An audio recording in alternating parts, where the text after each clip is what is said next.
Welcome students, कैसे हैं आप लोग। उम्मीद है कि आप लोग ठीक होंगे। हम लोग एंडोक्राइन ग्लैंड्स के बारे में पढ़ रहे थे। आपका चैप्टर नंबर था 12। इसमें हमने पिट्यूटरी ग्लैंड के बारे में पढ़ा था, थायराइड, पैराथायराइड के बारे में पढ़ा। आज हमने जो ग्लैंड पढ़ना है वो है एड्रीनल ग्लैंड। ये एड्रीनल ग्लैंड हमारी किडनीज पर लगे होते हैं।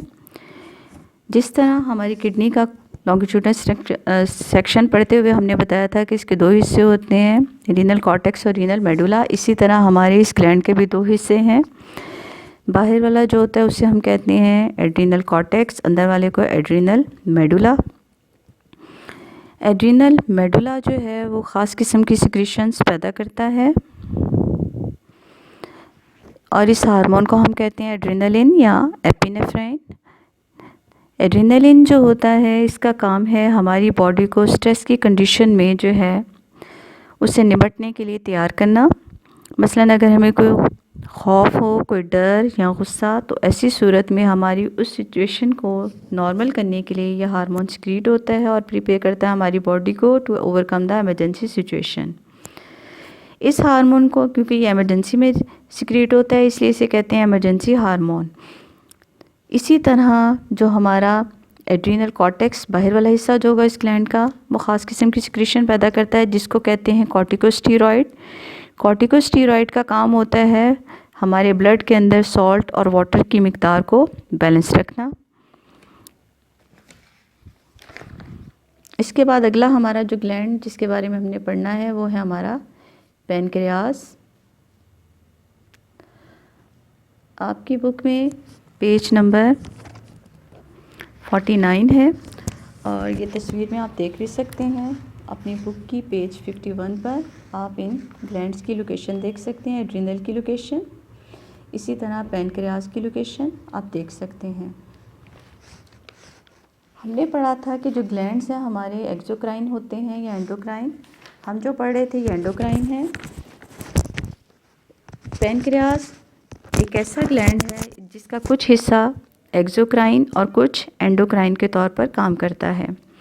जो मेजर पार्ट है पैनक्रियास का वो अपनी सिक्रीशन डक्ट्स में रिलीज़ करता है, इसलिए एक्सोक्राइन के तौर पर काम करता है और अपनी सिक्रीशन को ट्यूब के ज़रिए स्मॉल इंटेस्टाइन में खारिज करता है ताकि डाइजेशन में हेल्प हो। इसका दूसरा हिस्सा जो है वो डक्टलेस है, उसे हम डक्टलेस एंडोक्राइन ग्लैंड करेंगे। ये ख़ास किस्म के सेलों से बना है जिन्हें एंडोक्राइन सेल्स कहते हैं और आइलेट्स ऑफ लैंगरहैंस भी कहते हैं। ये दो तरह के हार्मोन सिक्रीट करता है, इंसुलिन और ग्लूकागॉन। ग्लूकागॉन स्टिमुलेट करता है लीवर को कि वो रिलीज़ करे ग्लूकोज को ब्लड के अंदर ताकि ब्लड में ग्लूकोज का लेवल जो है वो बढ़ जाए। दूसरी तरफ अगर ग्लूकोज का लेवल ज़रूरत से ज़्यादा बढ़ जाए तो इंसुलिन रिलीज़ होता है। इंसुलिन स्टिमुलेट करता है लीवर को कि वो ग्लूकोज के लेवल को कम करे और ताकि ब्लड के अंदर ग्लूकोज की कंसंट्रेशन जो है वो नॉर्मल हो जाए। अगर एक इंसान का पैनक्रियास सही तरह से काम ना करे तो वो इंसुलिन ठीक तरह से नहीं बनाएगा, जिसकी वजह से उसके ब्लड में ग्लूकोज की कंसंट्रेशन बढ़ जाएगी और नॉर्मल नहीं हो सकेगी।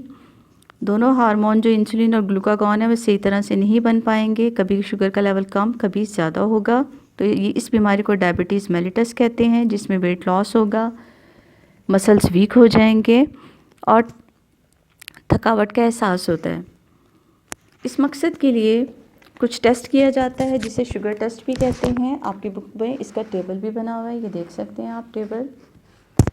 इसमें मुख्तलिफ लेवल दिखाए गए हैं। 2 टाइम्स पे शुगर टेस्ट की जाती है, फास्टिंग में और एट रैंडम। आप देखें फास्टिंग में अगर 8 से 10 घंटे के इंटरवल के बाद शुगर का लेवल 100 मिलीलीटर ब्लड में चेक किया जाए और ये 70 से 99 मिलीग्राम पर 100 मिलीलीटर हो तो ऐसा इंसान नॉर्मल है।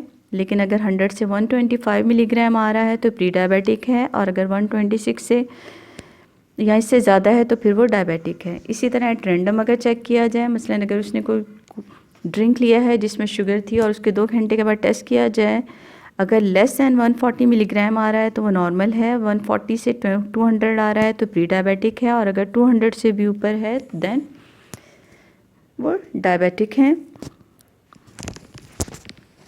इसको शुगर को डायग्नोस करने के लिए ये टेस्ट किए जाते हैं और इनको BGC टेस्ट कहा जाता है। इसके साथ ही हमारा आज का लेक्चर ख़त्म होता है। उम्मीद है कि आप लोग इसको अच्छी तरह से ज़रूर पढ़ेंगे। अल्लाह हाफ़िज़।